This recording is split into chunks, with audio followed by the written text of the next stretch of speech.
To all the non-believers, non-believers, non-believers, non-believers, non-believers, non-believers, non-believers, non-believers. I'm making non-believers.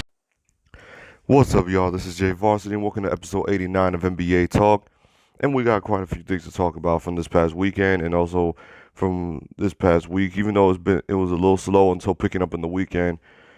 But on a side note, I just want to remind everybody that today is the live memorial service for Kobe and Gianna, and it'll be at 1 o'clock Eastern time, 10 o'clock Western time. So. So if anybody who's trying to catch that, you can see it on ESPN or CNN. Any of those local stations that wherever they're airing it from. I'm gonna try to catch it myself because honestly, I feel like as basketball fans or sports fans, you have to take the time out to watch the service because it's just he. I can't emphasize it again how much Kobe didn't just impact basketball, he impacts sports. So I feel like we should all pay our respects. But back to what I was originally saying because we gotta keep going. So yeah, let me start with the game takes. Let's start with the game. Let's start with the game that just recently happened yesterday. And we had the Lakers against the Celtics. Ironically, the most iconic rivalry in sports. You can't emphasize how much Lakers versus Celtics is one of the most iconic rivalries in sports, not just in basketball. Anytime you hear Lakers versus Celtics, as a basketball fan, you just have to watch it because something different happens every time. Something different happens every single time. You could even not be a fan of either team, but you somehow are rooting for either the Celtics or the Lakers. Because that's how big of a rivalry game it is. It's just the fan in you that loves to see rivalry games, and you like to see the highest level of competition. And obviously, for the first time, both the Lakers and the Celtics are contenders. So, if for the first time since 2010, the Lakers and the Celtics are contenders. So it gives you that feel that the Lakers-Celtics rivalry is back in a sense. And even with all that's going on, it's bringing out even more of the best in players. But yeah, we had the Lakers and Celtics yesterday, and me, I've never rooted for the Boston Celtics, and I never will. So I was obviously rooting for the Lakers. So I'm not. It was a very ugly game. But before I get to that, I just want to give my apologies. I want to apologize for making a certain comment about Jason Tatum, calling him overrated, because Jason Tatum has shut me up, and I'm a man, and I'm sincerely honest about it. I was highly critical of Jason Tatum. I said he was overrated since his rookie season because the second season I didn't find I found the second season it was just a step back from what he did in his rookie season, and then this year, especially in this recent stretch, he's just been a monster. It's like he gets into that zone. He's making step back threes. He's driving on elite defenders. He's just playing with you know that he's been working on his game, and fundamentally he just seems so more fluent. He just seems more fluent now, and he's a lot more confident. And when you're playing against a guy that's got that much confidence, it's scary in a way. because he knows he's only going to get better, and this is how good he is right now. Do I believe that he's now the Celtics' best player? At first, I would tell you hell no. In the beginning of the season, I would have said hell no. Kemba Walker's the best player. But so far from what I've seen, I'll be damned if I didn't tell you that if they're looking to give anybody the ball in the fourth quarter, it's going to be Jason Tatum. So all the grief that I've been giving Jason Tatum in the past couple of years. So yeah, I would just like to sincerely apologize for ever calling Jason Tatum overrated, and not just in my videos, but to people I've gotten into debates with when it comes to basketball, calling Jason Tatum overrated because this stretch and how I'm seeing him and how more efficient he's been. Because that's the scary part. He could drop 40 on you and still be very efficient. He's become a better player, way better player than last year, and that somewhat has to do with not playing with Kyrie Irving. But I'm not putting the whole thing on Kyrie, because at the same time, Jason Tatum was also having a habit of taking ill-advised shots, and he would take the more highly contested shots, and he started to see it in himself that and fundamental wise, why to it's better to look for the better shot than take a highly contested one, even though he has the talent and the repertoire to do so, because he's just become that efficient of a scorer now. But aside from that, giving the game take, Jason Tatum did go off of 41. The Lakers with Anthony Davis and LeBron James, LeBron had 29, and Anthony Davis had 32, but it was a very ugly game yesterday. But I've been hearing from certain people saying, oh, that the refs were trying to help the Lakers and all that other stuff. I sat there watching that third quarter, and I never heard so many whistles from the referees. And how many free throws did the Celtics shoot in the third quarter alone? So now the fan in me is going to start talking. Anybody who says that the Celtics lost because of the refs, watch that third quarter. Watch that third quarter alone, and you tell me that the refs screwed the Celtics when the Celtics were clearly getting the benefit from the refs. Because I saw a missed goaltending, and then you had the controversial one, which I thought both of those were goaltending. I even thought the Dwight Howard and LeBron James one was goaltending. I didn't listen to that whole technicality of, oh, if the ball hit the backboard and was it even close to hitting the rim and all that. I didn't hear that whatsoever. I've never heard that kind of technicality in my life. But I thought both of those were goaltending. And if you're going to call goaltending on one end, you need to call it for the other. So I was surprised that they waved that basket off on both sides. So, but I was never more disgusted with that third quarter. The Lakers did play sloppy. I'm going to say that. The Lakers did play sloppy. They would take, and then they were just not making the open shots that they were getting. KCP and Rondo did bring out that spark in the Lakers, especially defensively, because my God, Kyle Kuzma couldn't stay in front of Jason Tatum even if he could. And then Tatum's even scoring on Anthony Davis. And I'm going like, oh God, is it just his game today? So my thing with the Lakers and the Celtics game Anybody who says that the Lakers won because of the refs, you ought to be ashamed of yourself.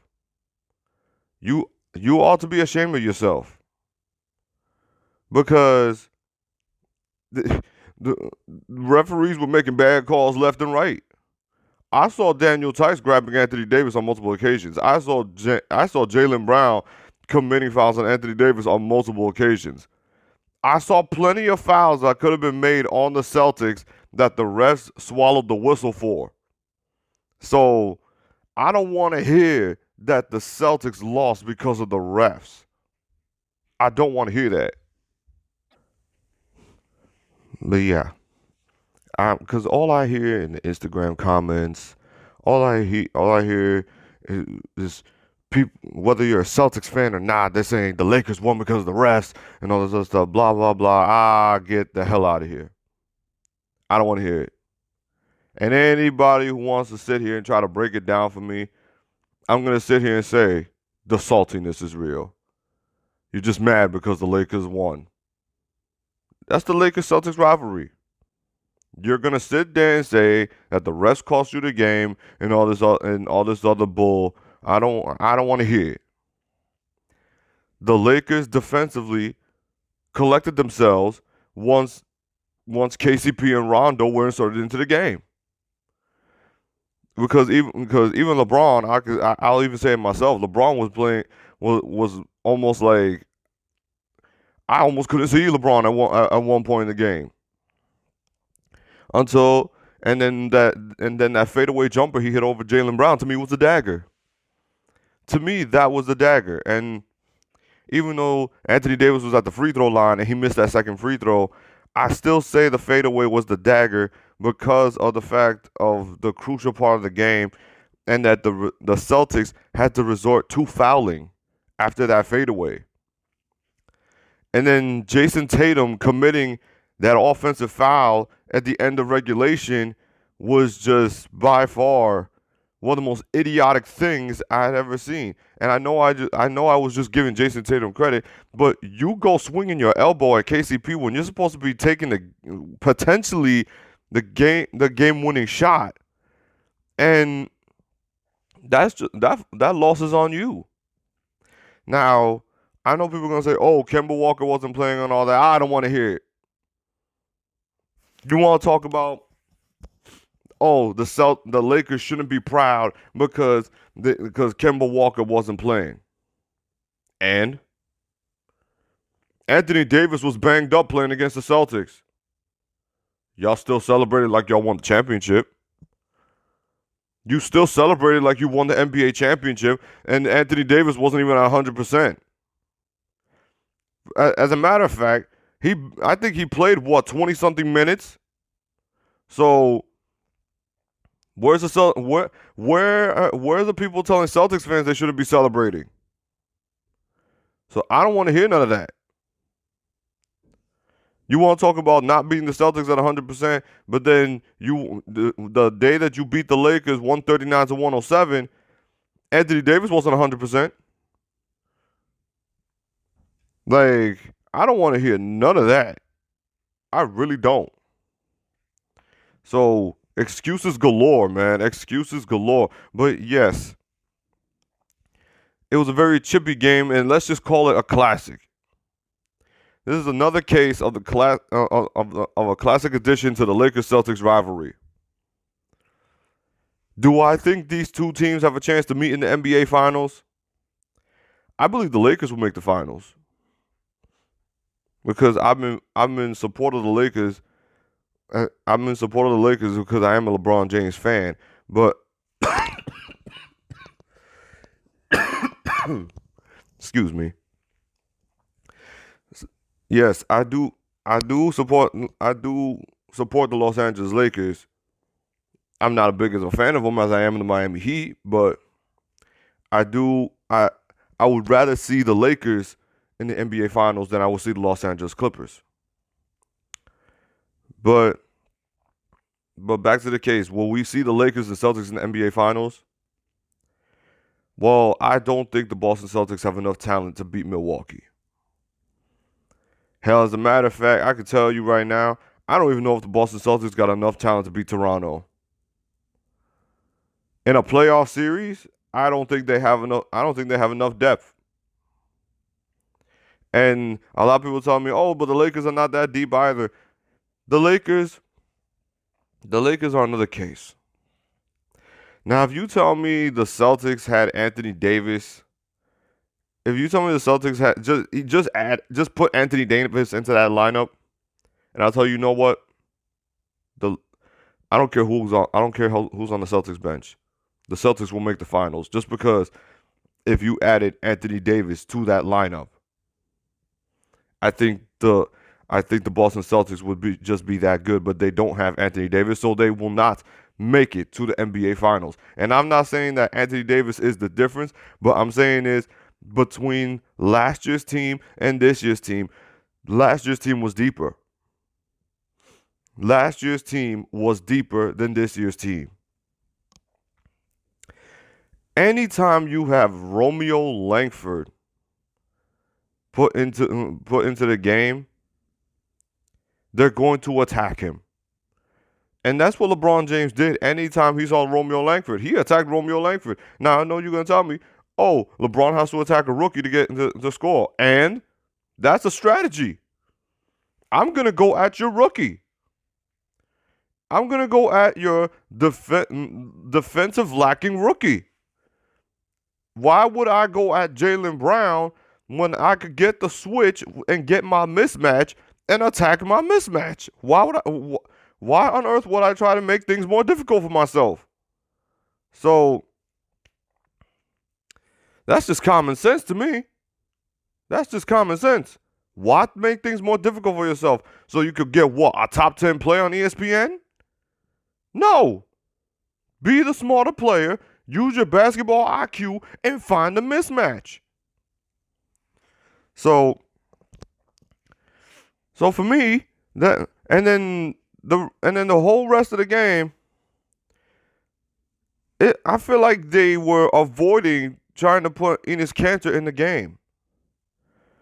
I feel like they were trying to avoid putting him in on so many levels because I barely saw him in the game. But yeah, in terms of the Boston Celtics making the NBA Finals, I believe that they could possibly win their first round series. Now, I'm not trying to say and trying to sound like a hater saying, oh, Boston's going to get bounced in the first round. There's the Eastern Conference. They're not going to get bounced in the first round, especially not where they're sitting. But second round, if they got to play against Toronto, if they have to play against Toronto in the second round, I don't like Boston's chances. Toronto is very, very deep. And from what I've seen from the Toronto Raptors, they play very, very hard. And they are very well coached. Nick Nurse, to me, he's just been extremely good at coaching this Toronto Raptors team. Because, again, I was even wrong about the Raptors. Because I thought the Raptors were not going to be this good. They have a better record than they had last year.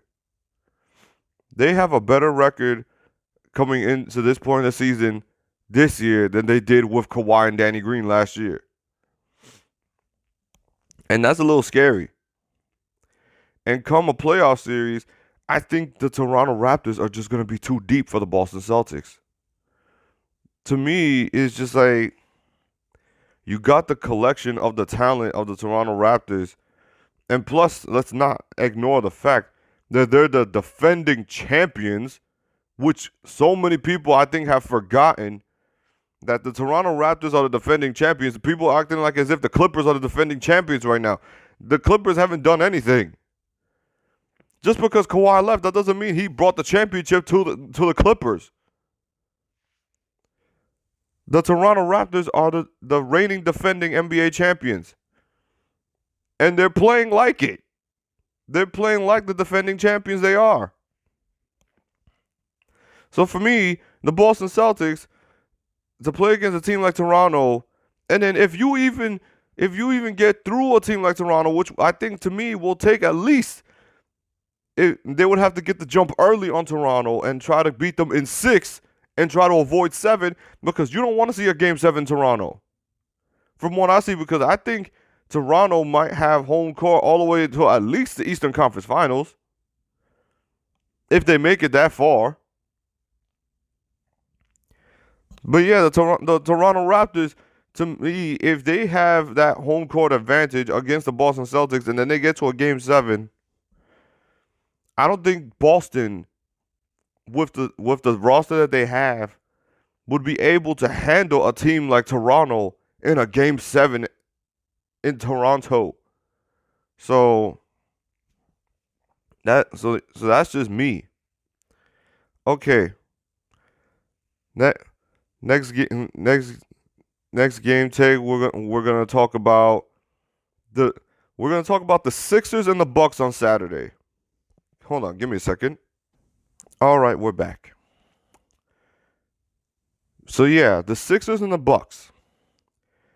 But before we start giving the game take, I just want to mention the fact Joel Embiid made a comment after an overtime win against the Brooklyn Nets about how he's the best player in the world. It's just, and then you're going into a game against the best team in the NBA, against the favorite to win the MVP this year. And as I'm watching that game, I saw more and more on why the Sixers are so terrible on the road. But at the same time, in Joel Embiid's respective, I'm not even mentioning the fact. Well, I'm going to mention now how Ben Simmons wasn't playing, and they didn't have that other defensive star that other defensive star in that lineup, because Ben Simmons has just been that kind of defender this year. But when Joel Embiid makes a comment saying, "I'm the best player in the world," when he's not even in the MVP conversation, Giannis just straight gave him the business. I love watching Giannis play. If I've said anything, if anybody's going to take the mantle from LeBron James, it's going to be Giannis. Giannis has just been that kind of monster. And as I watch that game, Joel Embiid makes that kind of comment after an overtime win against the Nets, and then you go into a game against Milwaukee and you don't bring it against Giannis. You just came out flat. To me, Joel Embiid came out flat. And that's been my problem with Joel Embiid. He has been very inconsistent this year. But yes, Joel Embiid he's just been very inconsistent. Because I think I still remember this game and how Joel Embiid played in that game like it was yesterday. Game 3 against Toronto, I think, was the last time that I saw Joel Embiid playing healthy. The third game in the semifinals against Toronto. To me, that's just, I think that's been the last time that Joel Embiid has been healthy, and that's just very irritating. Okay, sorry, I had to take a little short break, but yes, Joel Embiid, the last time I saw him being healthy was in Game 3 against Toronto, and I think that was the sure dominance of Joel Embiid, and ever since then, I just have not seen it. And when you come out and make a statement saying you're the best player in the world, then Giannis gives you the smoke again. It's just, it just makes me question how it just makes me question, is Joel Embiid really an elite center? Because he doesn't play like a center. He settles more for jumpers than getting in the post.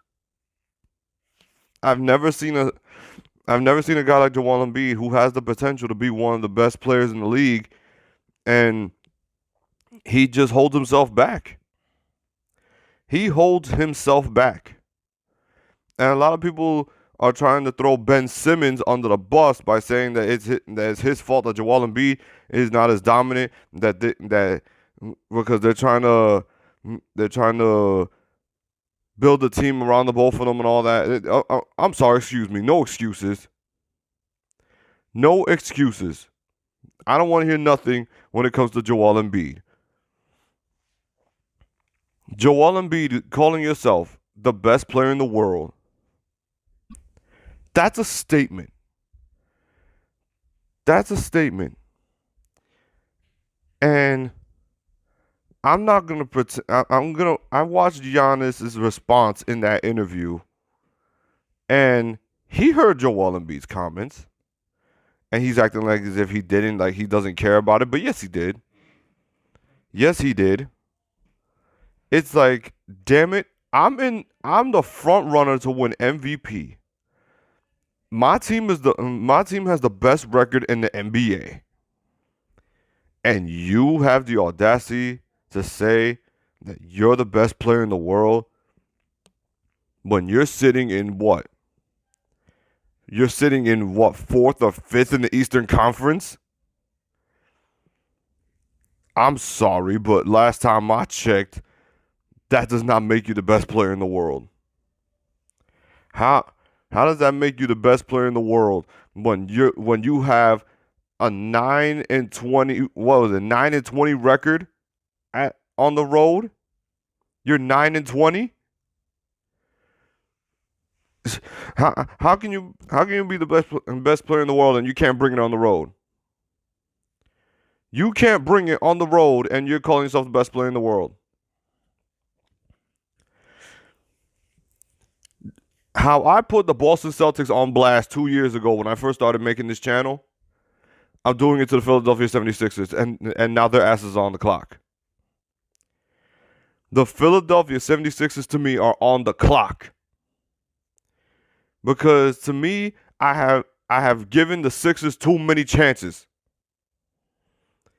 I've given them too many chances to be great, and they haven't. Ben Simmons, my frustration with him with refusing to shoot, even though he does everything else well. He's an excellent defender, a brilliant passer. He's excellent in transition. He even has a great hook shot. But damn it, the lack of him not shooting the ball is holding him back. It's holding him back. And if he just even attempts a mid-range shot, I think it's a wrap. If he just makes mid-range shots, it's a wrap. And then Joel Embiid, not playing in the post, is holding him back. And for me, Joel Embiid, coming this offseason, needs to work on his post game. Because that's the one thing I see that he lacks, is a post game. I don't give a damn what anybody tries to explain to me about Joel Embiid being one of the best big men in the game. I just don't see it right now. I don't see it. Every time I watch Joel Embiid, he frustrates me. He absolutely frustrates me.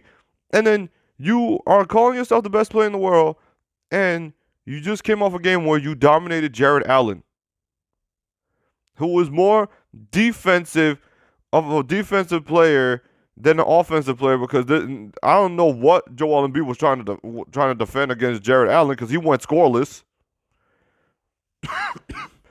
But so yeah, to make a statement like that and then to get your absolute ass kicked on Saturday by Giannis and then Giannis made it look effortless. He made it look absolutely effortless. That's a legacy statement, and then you instantly regret it in the following game. But that's just my feeling because the Milwaukee Bucks just absolutely gave it to the Sixers. They're just that great of a team. So now I question, was that Christmas Day game a fluke? That's really a question of mine now. Was the Christmas Day game a fluke? Sorry. And now, we mentioned one LA team. Now we got to mention another.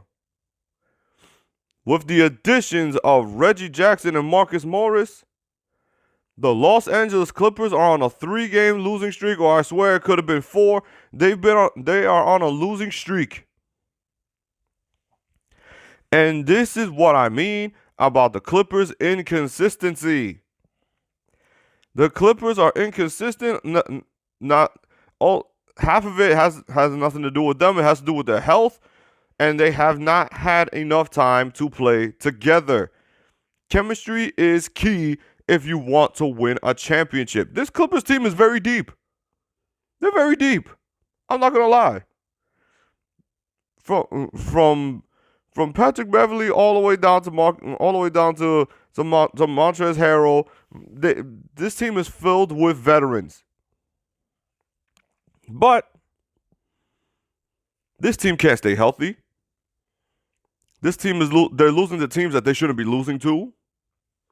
Like, you lost to the Sacramento Kings twice. This is the second time they lost to the Sacramento Kings. The Houston Rockets are right behind the Clippers. The Clippers, as we know it, could be 4th in the Western Conference within the next few days. The Houston Rockets have they've been 8-2 since they started that small ball lineup. Or I don't know. I've been seeing the metrics and the numbers. And the Houston Rockets have been just putting up amazing numbers, and James Harden and Russell Westbrook look damn near unstoppable. And they're catching up with the Clippers. The Clippers, as we know it, are getting exposed.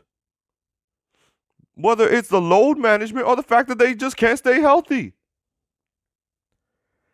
I didn't think health would be the reason why they would be this bad, because I thought this would be the most overrated team this season because of the fact of the expectations that people had for them. For a franchise that hasn't even been to a Western Conference Finals. You got Kawhi Leonard showing emotion on a fast break when Landry Shamet lost the ball out of bounds. We're talking Kawhi freaking Leonard right here. He's over here yelling at his teammates. That's not something Kawhi does. That's something people make memes about LeBron about.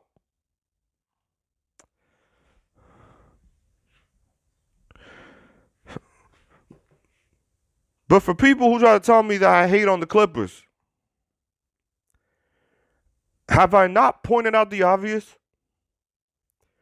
This team has been inconsistent, but also not healthy. Paul George has hurt his hamstring 3 times in 2 months. Patrick Beverley can't stay healthy. Kawhi, who knows how healthy his knee is, because he's even saying that they got to start playing better. The Houston Rockets and the Utah Jazz are literally creeping up on you. If the Houston Rockets and the Utah Jazz even go on a short winning streak, the Los Angeles Clippers could easily be 5th in the Western Conference. And defensively, the so-called legend defense that the Clippers are supposed to have, due half of it to their health, has been terrible, especially in transition. You got a team like Sacramento that is literally running by you they're running by you in transition, and they look like dead corpses. I pay attention to the Clippers as much as I do the Lakers because of what I see what the Clippers do against other teams than what they do against the Lakers. Against the Lakers, they want to give everything they got. But then when they play any other team, the lack of respect, and then this is out of their control, the lack of their health is going to play an issue because then that means they're not playing together. And to me, chemistry is big when it comes to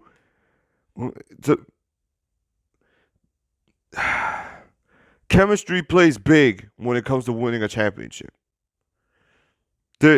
You can't tell me that chemistry doesn't play key. So the expectations for the Clippers is so exponentially high, and then they think that they're just gonna gel come playoff time. No, that's not how it's gonna work. The Clippers keep going like this. No title, no Western Conference Finals. They will have a tough second round. It will be a rough playoff run for the Clippers. And for anybody who says, "Oh, you're so nice to the Lakers, but then you're so mean to the Clippers," boo-hoo. I'm not here to play favorites. I criticize the Lakers as much as I criticize the Clippers. I will sit here and say, whenever the Lakers lose and they lose badly, I will literally say, "Yo, the Lakers played awful." They played awful. Even in that game against the Celtics, even though the Lakers won, it was a very ugly game for them. But so when I criticize the Clippers, I don't want to hear nobody telling me that I'm a Clipper hater. And that's certain people. I'm not saying everybody. But for certain people who say that I'm just hating on the Clippers, get a grip and get over it. Because I will criticize different teams the same exact way. If I see the Utah Jazz lose very badly to a certain team, then I'm just gonna sit here and say, "What the hell just happened?" And then watch out for Utah. Utah has been the one basketball team that people are not talking about very often, and they have been creeping up in the Western Conference. And then I was mentioning earlier the Toronto Raptors. They just beat Indiana by what? Damn near 40 plus?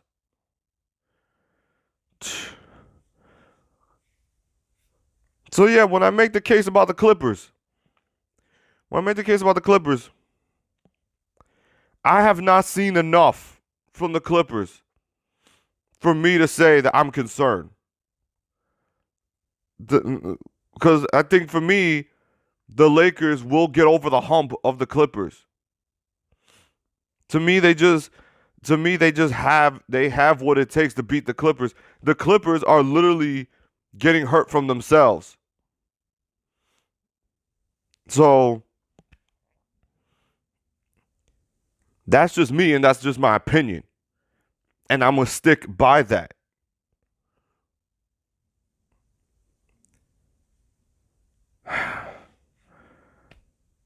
But yeah, I believe that's gonna be just about. I believe that's gonna be just about it. I believe that's it. That's all. Make sure you check out the Kobe and Giannis Memorial. I'm definitely gonna watch that and pay my respects. But yeah, that's it. That's all. Like, comment, subscribe if you like basketball content. This is your boy Jay Varsity, and I'm out. Peace. got some non-believers out there. Make believers out of non-believers.